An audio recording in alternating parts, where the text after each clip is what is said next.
The title here refers to the Manhattan Project, the development of the atomic bomb in the 1940s. Scientists and politicians did actually ponder the ethics of what the technologists were doing, the impact on human beings, with nuclear fission in that case, of course. Many were morally conflicted, such as Niels Bohr, whose dilemma was dramatised in the play Copenhagen by Michael Frayn through dialogue with Werner Heisenberg. Though they asked the questions, we know it didn't turn out well for lots of people. But Silicon Valley didn't even ask the questions. Big tech also hasn't turned out well for lots of people, notwithstanding its benefits. Just like nuclear fission with electricity generation on one side, and Chernobyl and Hiroshima on the other. The effects of social media and surveillance capitalism are now apparent, arising from big tech's human wrongness and its systemic plundering and extraction of our data for its own exploitation in Zuboff's dispossession cycle. Shoshana Zuboff, Kate Crawford's excellent Atlas of AI, and papers on AI colonialism deal with this, so I won't cover it now. Instead, I'm going to focus on how the lack of consideration by technologists and politicians has led to some seriously undesirable impacts on government policy and public administration, and thus on human beings. This is the story of asymmetric power, sometimes over life, and like the bomb of public health, death. Power exercised through technology. The UK Government's Central Digital and Data Office published in May a document called Ethics, Transparency and Accountability Framework for Automated Decision Making, saying this, that it will help government departments with the safe, sustainable and ethical use of automated or algorithmic decision-making systems. But the very premise on which it's based, technology solutions for government decision-making, is arguably utterly unethical in itself. We've heard the term ethics washing, but this is going one or two levels deeper than that. It's the persistent manipulation and formulation of social and policy problems to fit tractable solutions, and underlying that, the definition of the solution space in terms of technology, all with no attention to the human effects of doing that, partly because there's no recognition that that's what's being done. Alternatives are being excluded from political discourse. In short, my proposition is that rampant technological solutionism constitutes an ethical nadir for governance. Now, I'd like to introduce you to socio-technical imaginaries. Each such is a story of a social future created by technology that has come to lodge in our collective psyche as something that's real, creates through storytelling imperative to bring it about as quickly as possible. Critical thought is absent. Indeed, challenging a received wisdom is heretical. These imaginaries hide in plain sight, but you can spot them. Excessive hype is the biggest clue, and when you see repeatedly the words, "there is no agreed definition of" something, then that's a sure sign you've just met one of these characters. AI is the one you see everywhere at the moment, and we'll come on to that. When they're allowed to run amok in government systems, they can really do some damage. They home in on politicians and cling on tightly, with a bit of help from the industry and excitable media. Digital transformation of government is a spectacular example. This has succeeded in increasing social exclusion and amplifying disadvantage through 25 years of hype and unrealised expectations, with billions spent. The people most in need have been excluded from public services by design, as the pandemic brutally highlighted. This begs the question, is it ethical, lawful for government to require people to fulfil a statutory obligation or claim a statutory entitlement by means they cannot use? One might argue that the design of public statutory administrative process must ensure full access by all those affected. The issue has continually been clouded by using the language services and users or customers to distract from the exclusionary effects by falsely aligning public administration design with commercial marketing choices. The language and mindset are transferred uncritically into the policy and administrative domain. The idea has taken root in the public sector that the web, or the internet in general, is taken as the preferred medium for providing information and executing processes. Digital by default, digital first, digital transformation. Operational models are constructed on that foundation, and the burden of public service administration falls on others, often those least resourced to carry the burden. Think universal credit. My second example, socio-technical imaginary, takes us back a few years, but it involves a familiar political character. It's the sharing economy, also known as the then emerging sector of platform businesses, Airbnb, Uber, etc. These were suddenly the greatest thing ever.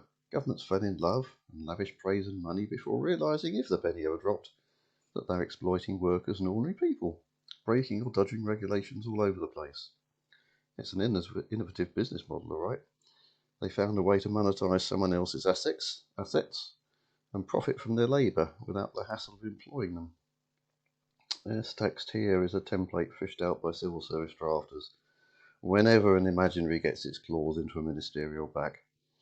Replace sharing economy with self-driving cars, big data, Internet of Things, smart cities, open data, quantum computing, recently hydrogen fuel, or of course AI, as in the September National Strategy document. You'll see what I mean. I said we'd come back to AI. Another sharing economy style love fest starting to turn sour.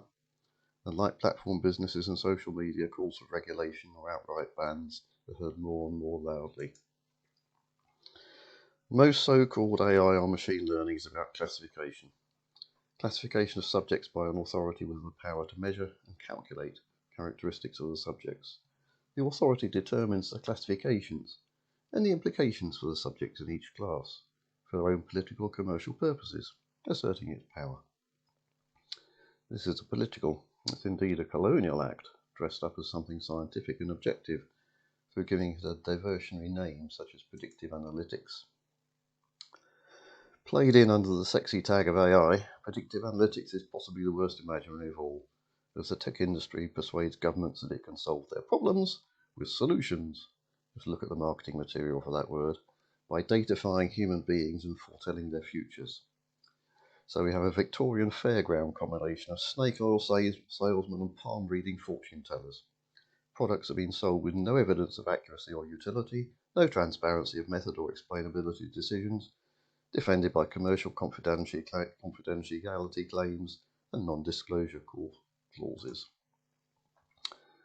And governments are conned into endorsing and funding this stuff. The Troubled Families Programme from MHCLG actively granted money to local governments to buy predictive analytic solutions to identify, that is, classified by scoring, families for social service intervention. That translates as, our machine will measure you and classify you. When it decides you are a problem, we will send some people round to correct you. You cannot argue. We will not explain why you have been chosen, other than that you do not meet our threshold of normal behaviour. This is efficient government. It doesn't work anyway, as demonstrated by the What Works Centre for Children's Social Care, fully reported here, the Turing Institute, Harvard Business School, and the British Medical Journal.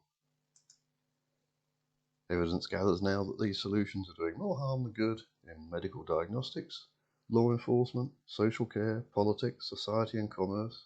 They're amplifying bias, disadvantage, and injustice. Medical diagnostics imaginaries and others like these, promoting solutionism, have the potential to de-skill and dehumanise, to de-care professional practice, and screw things up big time. Things aren't turning out well for lots of people.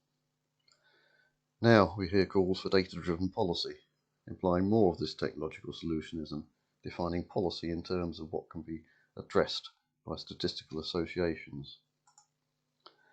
Turning complex policy issues requiring complex policy analysis and approaches into oversimplified, rationally solvable problems, defining them in terms of what can be programmed into crude transactional algorithmic solutions that decontextualize, arbitrarily measure, and administratively classifies us as humans.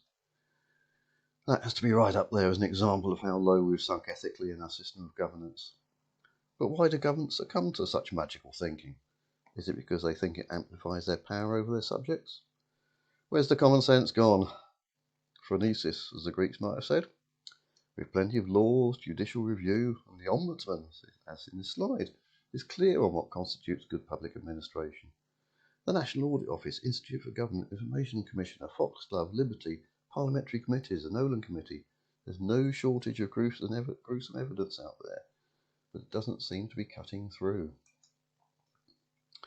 Here's a favourite quote of mine to finish. It certainly applies to socio-technical imaginaries. but also to outputs of data analytics and statistical analysis, and to figures appearing on your data dashboards. All the results of many human choices, possibly prejudiced unknowingly. They are not absolute truths. There's some papers that are expanding on the dangers of data analytics and data dashboards.